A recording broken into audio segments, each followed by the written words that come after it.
Good morning everyone and welcome back to our channel. आज का हमारा टॉपिक है derivation of integrated rate law for first order reaction. तो जो first order reaction है इसके लिए जो इसका इंटीग्रेटेड रेट लॉ है उसे हमें डिराइव करना है। तो जो फर्स्ट ऑर्डर रिएक्शन होते हैं इनका रेट पर्टिकुलरली किसी एक ही रिएक्टेंट पे डिपेंड होता है। हम कह सकते हैं there is a change in concentration of only one reactant molecule at a given temperature. तो चलिए स्टार्ट करते हैं। यहाँ पर हमने एक फर्स्ट ऑर्डर रिएक्शन कंसीडर किया है, reactant A to product P at T0, जहाँ पर टाइम 0 होता है। वहाँ पर जो रिएक्टेंट ए के लिए हमने जो इनिशियल कॉन्सेंट्रेशन बताया है दैट इज़ अ स्मॉल ए, और एट T0 जो प्रोडक्ट का फॉर्मेशन होता है वो ऑलवेज 0 ही होता है। बट जैसे जैसे टाइम इंक्रीज होता है वैसे वैसे जो कॉन्सेंट्रेशन होता है वो डिकम्पोज होता है into the product P। Therefore at time T initial concentration become A minus x, और जो प्रोडक्ट का फॉर्मेशन है उसे हमने x बताया है। सपोज कर लीजिए कि एट T0 जो इनिशियल कॉन्सेंट्रेशन है वो 100% है। आफ्टर 5 मिनट अगर आप चेक करते हो तो 10% उसमें डिकम्पोजिशन हो गया। इट मीन्स दैट 10% प्रोडक्ट का फॉर्मेशन हुआ 100 minus 10 which is equal to 90%। तो जो 90% है दैट इज अनरिएक्टेड कॉन्सेंट्रेशन जिसे हम A माइनस एक्स कह सकते हैं। उसी तरीके से जैसे जैसे टाइम इंक्रीज होगा वैसे वैसे ये जो कॉन्सेंट्रेशन है वो डिकम्पोज होते रहेगा इनटू द प्रोडक्ट X। तो यहाँ पर A that is the initial concentration of reactant A, X formation of product, और A माइनस एक्स है हमारा unreacted concentration of reactant A at time T। Now we can write here concentration is equal to A minus x. Let we talk about the rate of reaction. तो rate of reaction क्या होता है? Simply rate of reaction change in concentration with time होता है। Concentration के अंदर changes आता है विद टाइम के साथ, उसे हम रेट ऑफ रिएक्शन कहते हैं। But as per the law of mass action, law of mass action हमारा कहता है कि at constant temperature the rate of reaction is directly proportional to the concentration. ठीक है, कॉन्सेंट्रेशन अगर हाई होगा रिएक्शन का तो रेट ऑफ रिएक्शन भी हाई होगा, कॉन्सेंट्रेशन कम होता है रिएक्शन का तो रेट ऑफ रिएक्शन भी कम होगा।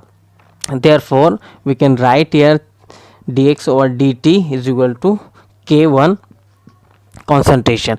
K1 that is the rate constant for first order reaction। तो K1 क्या है? रेट कांस्टेंट है। रेट कांस्टेंट क्या होता है? Specific rate of reaction.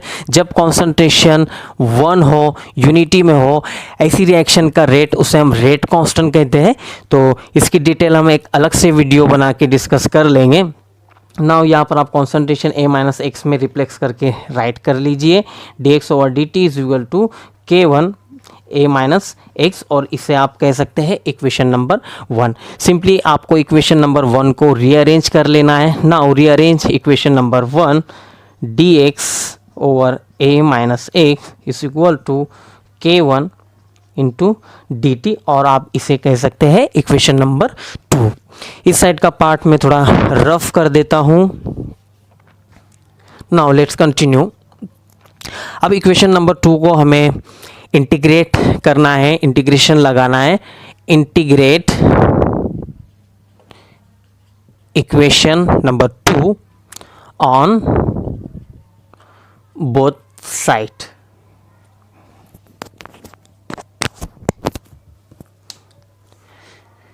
Integration of dx ओवर A minus x is equal to K1 constant है, एज इट इज रहेगा। इंटीग्रेशन ऑफ dt, अब इसका इंटीग्रेशन सॉल्व करते हैं। इंटीग्रेशन ऑफ dx ओवर A माइनस एक्स का होता है minus ln A minus x, और K1 एज इट इज रहेगा। इंटीग्रेशन dt होता है t, इसलिए हम कांस्टेंट यूज करते हैं प्लस c। अब इसे हम मान लेते हैं इक्वेशन नंबर 3।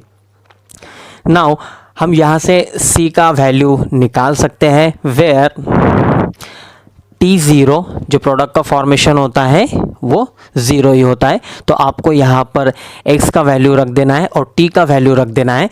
तो हम यहाँ minus ln A minus x का वैल्यू हमने कंसिडर किया है 0 at T0, K1 T multiply by 0 plus C. इस तरीके से हम c का वैल्यू फाइंड आउट कर सकते हैं। तो c इज इक्वल टू आ गया हमारा माइनस ln A। अब इस c के वैल्यू को हमें इक्वेशन नंबर 3 में पुट कर देना है। तो चलिए रख कर देखते हैं। Minus l n A minus x is equal to K1 T। अब यहाँ पर देखिए माइनस प्लस होता है minus l n A. Now अब इसके आगे हम सॉल्व करते हैं इस रिएक्शन को। सिंपली K1 T को हम इस साइड लिख लेते हैं। K1 T is equal to l n A minus x.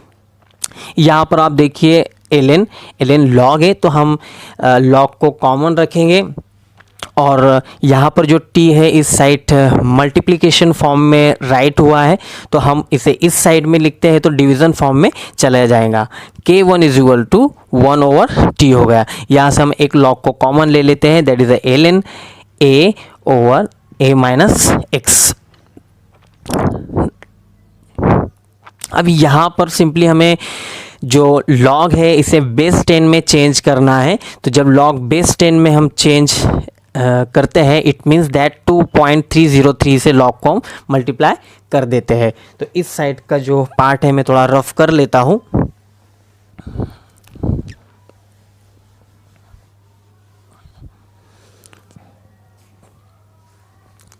तो लॉग बेस 10 में हम इसे कन्वर्ट करके यहाँ राइट करते हैं। तो simply K1 is equal to 1/t 2.303 log a over a minus x. Therefore K1 is equal to 2.303 over t log a by a minus x। तो ये हमारा फाइनल इक्वेशन है जिसे हम कहते हैं kinetic equation of first order reaction, और हम इसे ये भी कहते हैं इंटीग्रेटेड रेट लॉ इक्वेशन।